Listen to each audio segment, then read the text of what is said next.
How to recall mail in Outlook. Hello everyone, welcome to our channel. Let's see how we can do it.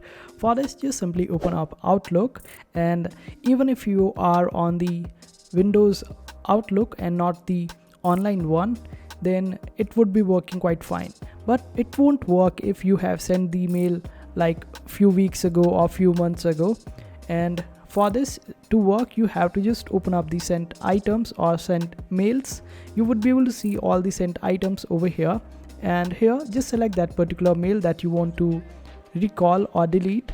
Just simply select it, then go to the options, and if you are on the offline version of Outlook, you would be able to see the option of steps on the top.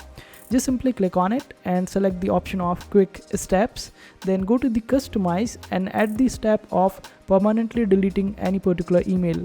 This way you would be able to add a quick step on your tab which will delete all the emails that you select permanently. And for the online one, you just have to click on this option of delete, and this way you would be able to recall it. And this is how you do it. I hope this video was helpful. Make sure to hit that like button and also subscribe to our channel for more helpful videos.